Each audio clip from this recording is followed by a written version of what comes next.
Happy birthday to you. Happy birthday to you. Happy birthday, dear Ashley. Just for you, that. Ashley.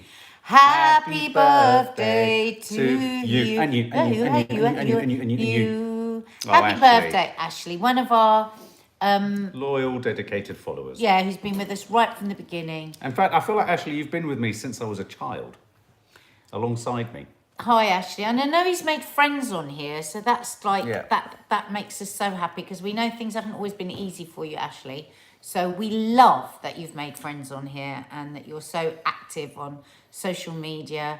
And so despite the fact that sometimes you get a bit of shit. Yeah. You are a kind, good soul. So happy birthday from us. We love you. So thank you so much. I still haven't recovered from your wonderful sober birthday film you corralled from everyone. So I hope you're having fun. Looking at your Instagram, it looks like you've been having a lot of fun. Looks like you've been having a right old time, mate. Have you been caning it, mate? Caning it. Well, anyway, I hope you have, and I hope if you're not watching this now, you'll wake up and you'll see it, and sending all of our best regards. It's coffee moaning. It's Sunday. It's Sunday. It's a funny day today, isn't it? Sunday, because of course Gabrielle's got loads of jobs and she's chosen to sit down and have a couple good. of us. So have I. I've got loads of jobs. I've got loads of jobs, and I've jobs. literally got so many jobs, and I've just thought, fuck it. I'm going to stop, and I'm going to come here. I'm going to sit with this lovely woman here. Who are you, by the way? I made a lovely stew and Herbie dumplings for this No Name Sunday show. So Mark's just been editing it, and it's made me starving. But isn't it lucky? Because I cooked it. We filmed it on Thursday, and it went bloody sunny. But it's the most perfect day for stew and dumplings. So you've got to get that program out. Isn't it funny you should say that? It's exactly what I thought as I was editing the bit where you said, oh my God, it's a sunny day. It needed to be a... Stew and dumplings. Who likes stew and dumplings? Oh I my love God, suet. the dumplings were so good. I love suet. They were really light and fluffy. I'd almost divorce you for suet. If suet came along as a potential sueter, did you get it? I'd divorce you. I would, for suet. Hello, love dumplings, my favourite, Sonia Donovan, Angela Ficci, me. You know the secret with dumplings? What a lot of people tend to do is they make them and you squish them and roll them. You've almost got to just like pick it up really lightly and just lightly tickle them. Don't roll them and squish them because that's how you get like heavy, like stone dump. You've got to tickle your balls, darlings. That's what Jodie just said. Have you seen the 200% price hike for nurses to park at work? Yes, I have. It's part of my No Name Sunday show. Will go from 240 to 740 pounds. Yes. That's outrageous. I mean, what else can this government do wrong? I'm sure it's not going to be allowed, but that's certainly the talk of it at the moment. Wow. Stuart Laura G's. M's, first time she's caught alive. First time I've caught you in weeks. I'm a primary school teacher working full-time in this pandemic teaching class and online simultaneously. Can I get a hello? Of course you can. Of course you can. Laura M. Well done for all your graft, for all your hard work, educating our children. Yes. Stuart G, I'm going to make bacon and eggs after your live. Oh, God, I want a bacon and egg sandwich. We were talking about this last night because it's my birthday on Wednesday and I'm going to have a bacon sandwich and an almond croissant and I'm really excited. Oh, look, Xander, whispers of Jacob Rees-Mogg taking over. What? Taking over what? Boris's job, please? No. Surely as a country we couldn't expect an even more disconnected toff to take over the country. Oh, God. No way. That's what I say to Jacob Rees-Mogg. He's like little Lord Fauntleroy, isn't he? He's almost a caricature. He's like something out of a P.G. Wodehouse novel. Yeah, my arms are really sore, but as my homeopath said, oh, how wonderful. It's such good news that you're having such an eruption. Yeah, strange. So because it means your stress is coming out of your body, not staying in it. Shall we just take a moment to remember Des O'Connor? Oh, I remember Des O'Connor. I remember watching the Des O'Connor show at my nan and granddad's every night. Yeah. And his particular style of interviewing was very self-effacing, wasn't it? He'd always sort of take the piss out of himself. Wasn't there the constant joke from like Morecambe and Wise that his albums were shit and all that kind of stuff? Yeah. And he'd play up to it. He was always willing to take the piss out of himself, which I really liked about him. A real gent. I always heard that about him. Yeah, did you ever work behind with the scenes? No, I didn't, but I used to see him around at ITV. Because of course he did that show with Melanie Sykes. That's right, yeah. But I think he used to take over from Loose Women when Loose Women had a break in the summer, if I'm right. Yeah. Oh, sorry. But you know what I can't help doing whenever I see The Age, and I think that's only like I always compare it to my dad's age when I see someone. I know. Do you do that? Yeah, well, yeah. It always Well, I don't makes- compare it to your dad's, but I mean, But I it used to always compare them to my nan's, and Yeah. Do you do that when somebody in the public eye dies? You relate it to all the people you know of whatever age. well, I always remember my nan saying to me when she hit 93, she said, "Look, Marky, you're gonna She have to can get Chloe Kennedy. Mwah. look, Marky, you're gonna have to accept the fact that at 93, I'm terminal." I know she did. And I'd be like, "Nan, you're not. You could go to." And she said, "Well, okay, let's accept that I get to 100. 7 years isn't a long time, is it?" Look, lots of can we have the messages there? They go up so fast. Yeah, no, I and was only lots of pulling up people- Des O'Connor. Lots of people are contributing, but can't catch it. Thank you. Yes, Debbie Sanderson, we can give your mum Sylvia. Back down a bit. Shelley Back Moss, down, was she back down, Welsh? because I was just reading that one. Sylvia, shout out, please. Haven't seen her since January, but we talk about your vlogs in our afternoon chat. Oh, Debbie. Sylvia and her mum Sylvia. Oh, well, Debbie's just mum think. Sylvia. Just think, very soon, December, you will have one to talk about every single day because of Vlogmas. This is it. This is true. They won't be as long as the old Vlogmases because obviously we are restricted by the restrictions, but it will be every day. Are we going to be doing that, sending out some advent cards and stuff like that as well? Yep, Yeah. yep. Try and find a more meaningful way of doing that because we Yeah. had a strange sort of quizzy type thing. Thank you, Tina Davis. Bless Nanny Thelma. Say some hellos to people. Yeah. Hello, April Hill, Susie Offman, Dunn997, Sharon Elston, Helen R, Jodie, Joyce Pritchard, Devon B, Gazander Gibb, Batsy Owl. Batsy Owl. I love owls. Owls make you feel like the world's okay. Poppy Blanca, can't wait for Vlogmas. Oh, Jenny Matthews, and you enjoyed the adverts reviews. Which was your favourite? Devon B, my granddad is 93, broke his hip and was in hospital, but he didn't realise, so was happy out chatting with the nurses. How lovely. Oh. Alice Kinney, yes, Nadia, my mum is 84. Always think of her when I hear someone who has died. I mean, the other thing as well, I always remember your dad saying this. It's very hard. I remember my granddad saying this when he was alive. That he said, you know, it's very hard as you see your friends and your peer group, your own peer group, Yeah. sort of start to fade away. You know, Wonder it's what just, that's like. just so odd. And Margie Wright, I always compare the age difference with me and think, oh no, not many years left. I hate getting old. Yeah, so do I. Well, they say that you know, if you're scared of dying, you're scared of living, aren't they? They say that. So you just have to try and, yeah, you can have a moment of it, but then you have to come back to, well, I'm here, I'm now, I'm alive, I'm well, you know, and yeah. But it is easy to float off with it, isn't it? Yeah. Leo had a horrible dream that we're going to make cutbacks and wouldn't do Mental Marky or Vlogmas anymore. No, of that's course not a not. dream. That's a nightmare, Leo. You've not only got Mental Marky coming at you, you've also got Anxious Elf. He's coming too. Yeah, he's a funny one. No, I don't think it has, Sanders. Sanders just asking if my supermarket sweep's been out yet. No, I'm sure you'd have been told. Coca-Cola ad, Kate- best of these ones. Yeah, I Kate like texted me the Coca-Cola. other day. She went, "Oh my God, I've just seen the opening titles of Supermarket Sweep. Oh my God!" So apparently they're really cringe. No, are they? But it was always kitsch, wasn't it? It Yeah, was it's always, supposed to be it was always kitsch and cringe. It is cringe. What was the name? Dale, what's his name? Winton. Dale Winton, yeah. What was that? I love Mental Marky, Ellery Jones. I'll do more Mental Marky. I'll pop a few in the vlog as well. What has been your all-time favourite Christmas advert? Sainsbury's 1914 Truce. Oh yeah, I do remember that one actually. Oh. The one where I don't know. they recreated the World War, you know, when the Germans Oh and God, and yes. British. Oh, that was a beautiful ad. You're right. That really was. Yeah. Hilary Daly, morning all. The first time I saw you on YouTube was at Christmas when Nadia wanted to get 16 Christmas trees. Think for Maddie's 16th birthday. Sounds like dinner. something Nadia would want No, to but do. I did. But that included little tiny ones like that. It also included big ones. Hey, but that's a good idea, Hilary Daly. Let's do that 18. this year. Because she's 18 this year. And it's Well, going to be a miserable okay, 18. to save us some effort, there's 3 at the end of the garden that are dead. So we can use those. You can put lights on them.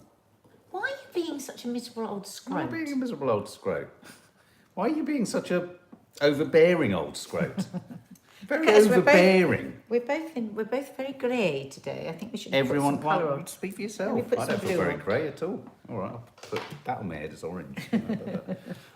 So look, the biggest debate today, this morning, is the vaccine debate, and it's funny because as I was putting it in the title, you know, the debate today is about what are they called? Anti-vaxxers. Anti-vaxxers. Oh, troll above. Let's have a look. Let's get rid of them. What's their name? What's their name? Let's get them. When you carry on. We don't accept any rudeness on here at all. Yeah. This is our house we invite people into, so you would just have to go if you're rude. But you'll need to. You can't just say up there because I can't go strolling. Just tell us who, and I'll get rid of it. What was I going to say? Hi, Helen, 74, South Africa. Yeah, so we were talking about. I was watching the Environment Secretary today. Actually, no, it wasn't. It was the shadow. Who was the guy with the umbrella that blew it inside out? What is he? I don't know. Shadow. Yeah, no. Who was he? He was very good there. He was very good. Did you see him on Sky on Sophie Ridge? Shadow something. Yeah. I don't know what. But his umbrella blew inside out. Then the light fell on him. The camera came over him. He was in a howling gale. But he was, Labour Party and talking about how they want legislation to against anti-vax pushing. Yeah. Now, Sophie Ridge did keep pushing them. Well, how's this going to work? Is it going to be a fine? Is it going to be this? Is it going to be that? Is it going to be the individual? Is it? And, he did say, now listen, don't get me wrong. Debate is good. Curiosity is good. Legitimate questioning is expected. Yeah. But he said when we've got things being passed around on the internet, like this isn't a real vaccine and it's, this person and that person who wants to inject microchips on you to... Oh, yeah, it's all this 5G stuff. I So find it's- it ludicrous. So It's ludicrous. but for some people, they do believe No, that. I know. So you've got to No. respect that some people do believe. I mean, I certainly don't, and I think that it could be incredibly damaging to the program of Yeah. vaccination. And so in the end, he acquiesced and did give some kind of an answer, which was that they would be looking to legislate against the platforms that share and post it, not the individuals. I have some very strong feelings about this. Right. I think anti-vaxxing as a concept, you can get ludicrous conspiracy theories, and they are what I call at the very, very far margins of lunacy, believing that everyone is like troglodytes and trying to take over the planet, all this absolute nonsense. And then you've got people who are genuinely, and I think a lot of holistic individuals believe that vaccines aren't the right thing. I have, for example, in my opinion, I believe in the vaccines that I had and all that, but I don't necessarily believe in the way in which all of them are packed into a child in one go. I think they could be done graduated. I think they could be done over a period of time. I also don't like the way in which there is an element of bullying, state bullying, that says you have to accept the ideas and the medicine only of one thing. I think people have the right to have a choice. I think people all have the right to choice, but I think when you start pushing it with a danger Yeah. on other people, it's like you either, we are not a country, we are not a state-run country that is going to force people to have vaccines, and neither should we try to force people not to have vaccines. I think we are all adults that can make our own informed decisions, but we need the information. But where I think it gets really difficult... I mean, I think the thing is, where it's become difficult is all that we've heard usually takes 10 years for a vaccine, usually takes 10 years for action. And that's put a lot of...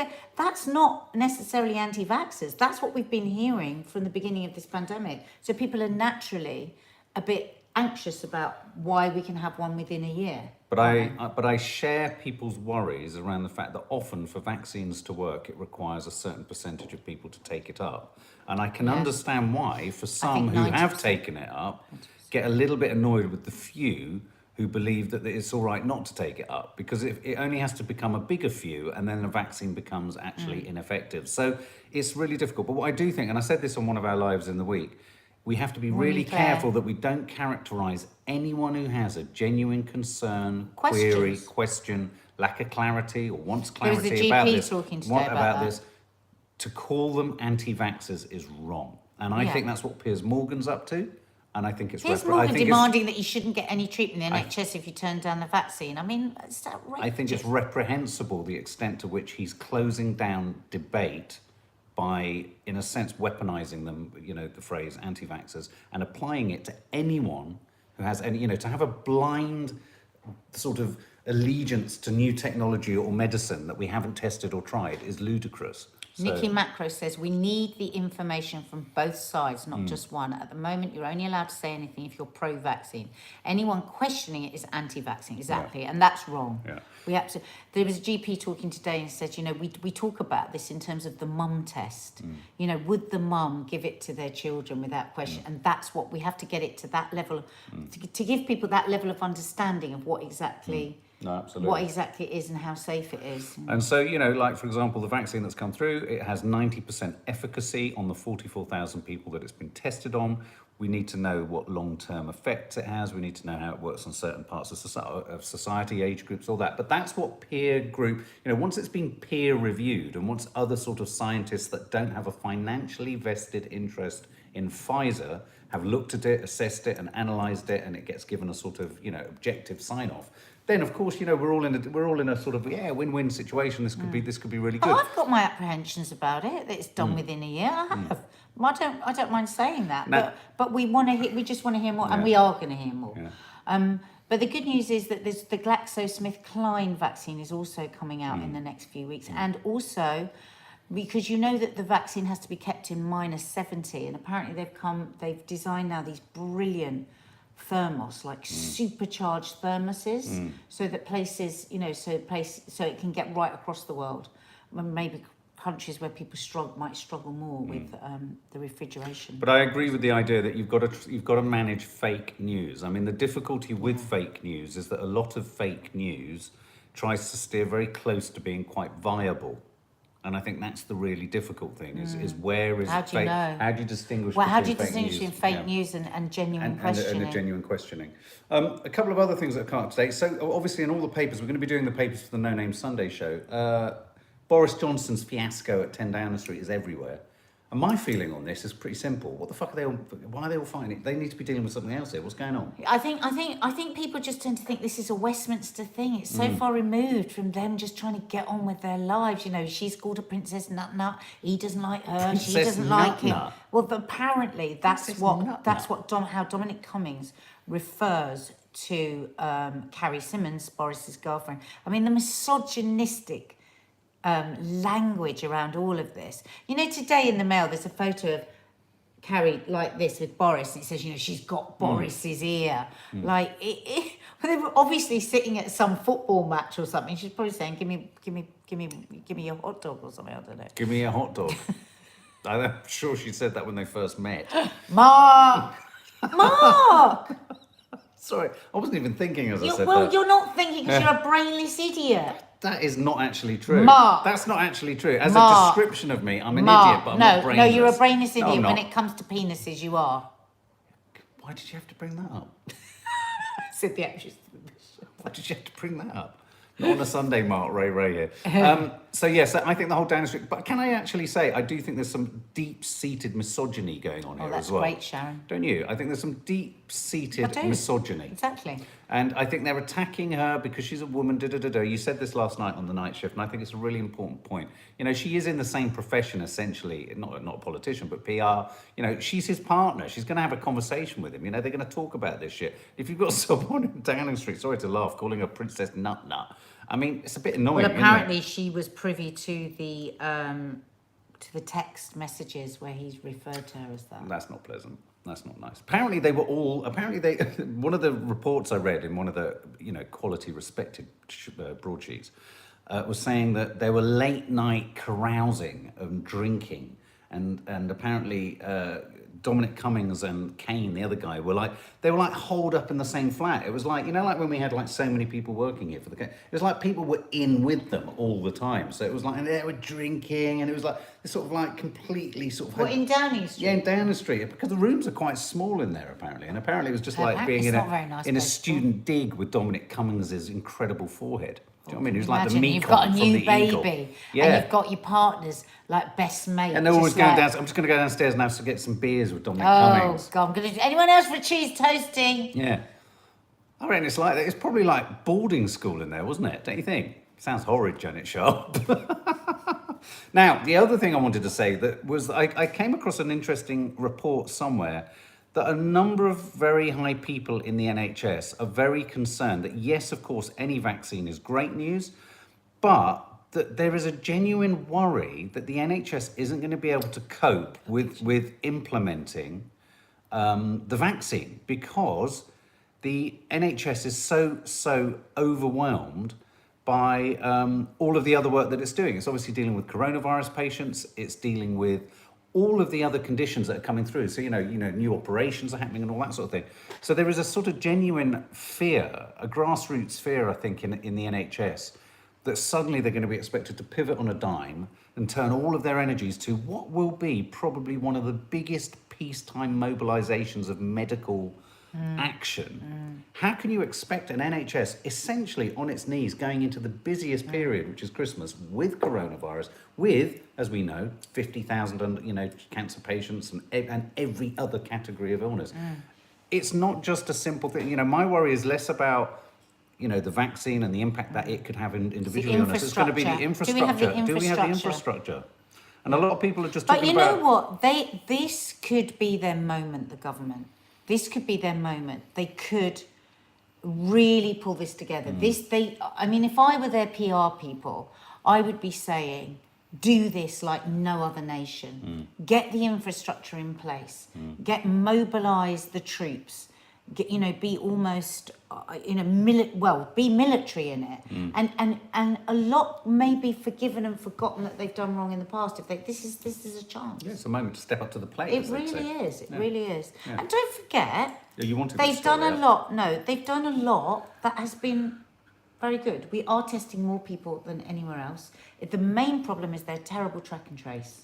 That's the biggest disaster for us, isn't it, really? And I'm at the minute, obviously, care homes and all of that in the initial bit. But at the moment, we want them to get track and trace sorted out. Can I just ask you all, what do you think is going to happen on December the 2nd? Are we going to come out of lockdown, say no, well, that's stay why in we were lockdown? saying we What's want Sage to bog off last night. We had a bit of a sing-song. We want Sage to bog off because Sage suddenly came out yesterday and said, it's not going to be good enough to come out of the lockdown. The tier system won't work. Well... in lots of areas now, we are below the R rate of 1. I was watching John Campbell yesterday in lots of areas. A lot of people don't think we're coming out. This is what I think. I think what Sage said, I think we're going to come back into the tier system, but I think we're going to have tier 4. And I think where there is rise, where we pop up above 1.5, they're going to bring in tier 4. Guacamole, not guacamole. What was he saying? Guacamole. Guacamole. Guacamole. I like that idea. Guacamole, like Guacamole. Somebody pops up, they're going to come down. And no, that's what I reckon. Guacamole. Guacamole. If you ever need to know what rhymes with guacamole in a song or a limerick, you now know that guacamole does.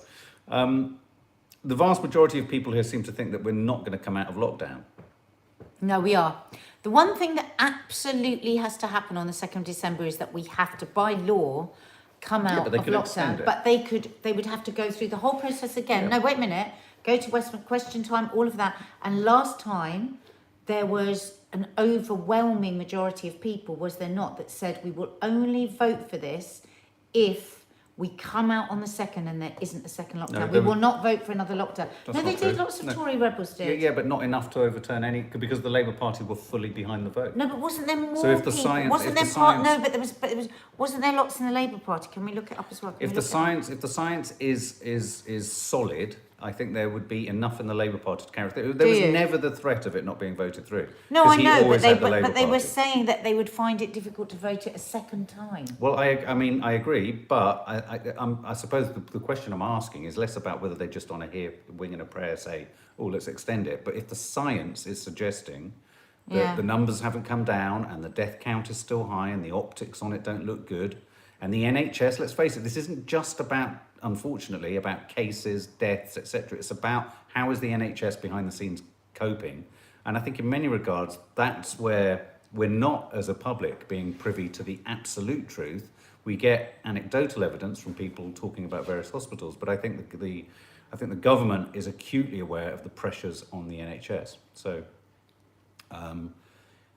so I think if all of those things are in place and aren't looking particularly good, I think you've got Labour will for sure vote for an extension. For an extension, yeah. So they'll win it even if they don't have enough. It doesn't matter. There's even 100 rebels. Even if a third of the Tory party went against it, you've got all of the Labour Party supporting it. So, So yeah. I think we'll be out of lockdown I think we'll be out of lockdown. I really do. I think we're going to have tier 4. I don't think we're going to have another national lockdown. We just can't. I think Theresa Dunn, you know, when you furlough think of extended to March says it all. yeah, furlough extended to March because I think they're going to do Graduated. yeah. Because think of the Southwest. Think of people that have almost zero COVID. They're not going to accept another lockdown, are they? I think people will just open their businesses. I think there'll be too much. I think there'll be I mean, you know what I think? I think there has to be some... That's why a tier 4 is a good idea. Some opening up of something so that businesses have a little stab at Christmas. Exactly. Just to get some sort of oxygen passing around. And you know, Rishi and Boris want that. But of course, Boris needs to get a fishy on a little Rishi, and if they want to get Brexit through. I think they've just got to stop announcing. The press have got to take some Collar is so responsibility annoying. with this, and they've got to stop leaking information beforehand so that people all go out and have major parties, because that's where we keep getting these peaks, is whenever we go into a lockdown, isn't it? It's bizarre. It's really, I mean, really the bizarre. figures are there to prove that. They think that the peak this week of deaths is almost It's directly attributable. It's from those few days before we went into this lockdown. Which in a sense makes more sense of why Boris came out, tried to get ahead of the curve, announced it, Right, we haven't got much longer of this. No, live, Crown, because go and we get want this to box. open our but box. obviously keep... We saved this. Keep yes, the, I know. We saved this because we wanted to open it with you guys. There's a big box here. This is some sort of a gift that we've had from the PR Ooh. people around the Crown. This is exciting. God, I can't imagine what it is. No, neither can I. Look. It looks like Rishi's box, doesn't it? Doesn't it? Ooh. What is it? What do you think it is, guys? Anyone take a guess? I'm going to make a suggestion. What do you think it is, guys? I think it's a bit rude, though. Oh, that's a shame. Oh. I no, think it's it... not. Yes, it is. But it doesn't matter. I think it might be Princess Margaret's entire drinks cabinet. Let's have a look. Shall I open it? Open it up. Yes, shall I? Can I? Oh. Oh, there's a crown in here. Ooh. You are cordially invited to celebrate the release of the Crown Series 3 from the comfort of your home. Tea It is out now on mixology. Blu-ray and DVD. Tea What have we mixology. got? I was hoping for a action figure of Helena Bonham Carter. Biscuits. Biscuits. Oh, what's that? Oh look, a recipe Sugar sin. for a royal night in. The Queen of Martinis. Oh, I was kind of wow. right. Oh, that's nice. Oh, History was not made by those who did nothing. Elizabeth II. seasons 1, 2, and 3 of The Crown, no less. I am on a DVD. queen, but I am also a woman. Oh, and look, I wasn't too far off. Gin. Princess Margaret's gin. Woohoo! Hey! A royal brew. Well, there you go, Nads. Oh, Pop that's that in really here. nice. Oh, look at that mug. Look. Oh, that's nice. History of... Oh, you've just read that, haven't you? Yes. Oh, sorry. No, sorry, I wasn't listening. Sugar... Oh, we've got the DVDs you've as got well. The DVD. Oh. Well, there you go. Nice. If I get the show done in time, we will be watching episode... Who's No, watching... we are. Oh, look, we've got like cocktails. Who's watching season 4 then? We were Biscuit. talking about... Oh, look. Is that tea mixology or is that a mask? What is that? Let's have a look. Curious. Lucy Heaney's already 2 episodes into season 4. Don't tell us. Drew Haylett, can we have a pre-recorded Christmas Vlogmas this year? Like do a part 1 of Christmas Eve and then upload part 2 on Christmas Day? We Oh, make that's a our own nice tea idea. bags. Ooh, that's a nice idea. So something lands on Christmas Day. That's a good idea. Yeah, we can do that. That would be nice. Yeah, actually. we'll do that. That is a good idea. Remember, they will be shorter this year, but that's the only way we can get them out every day Yeah, absolutely. because there won't be a lot for us to do. But we might just have us chatting about stuff too. So there we go. Hit the thumbs up, guys, if you're going to be watching The Crown, and hit it if you're not as well. Just hit it, it's fun. Why not? I am. I've just hit it. So I'm going to crack on with editing the No Name Sunday show. For all you members, I will post a little thumbnail link when it's nearly up. Obviously, it takes a long time for it to upload because it's so HD and it's such a large file. Some days it can take longer, but I'm a third of the way through editing it now, so I'm going to crack on with that. We're going to do the papers. Lovely to see you all. And that's a lovely thing, that, isn't That it? was really that's nice. really nice. Yeah. Oh. I'm excited. So please don't miss, please join us for our review. So we're our going to be live reviewing review. that. It'll be fun. Couple of other things. Do check out. I know it's I'm a Celebrity tonight, but also at the same time, hit record if you've got Sky or any system that records. It's the new Steve McQueen 5-part series on BBC One, marking 5 significant moments in the history of black people in the UK. I think the Mangrove is one of them. Yeah, and I think he charts 5 different. One of them features John Boyega, I think, as the first black police officer, I think, in the UK. It's a major deal. Steve McQueen, one of our brilliant, not the actor, one of our brilliant directors, directed 12 Years a Slave and Hunger. So well worth checking out. So do check that out on BBC One. The girls are going to be watching that and reviewing it. Yeah, we will. Yeah. So yeah, have a lovely day, guys. So we'll see you after The Crown. Don't forget the No Name Sunday show will be going up. That's in our family guest area. If you want to join there, it's $1.99 a month, and you get extra content.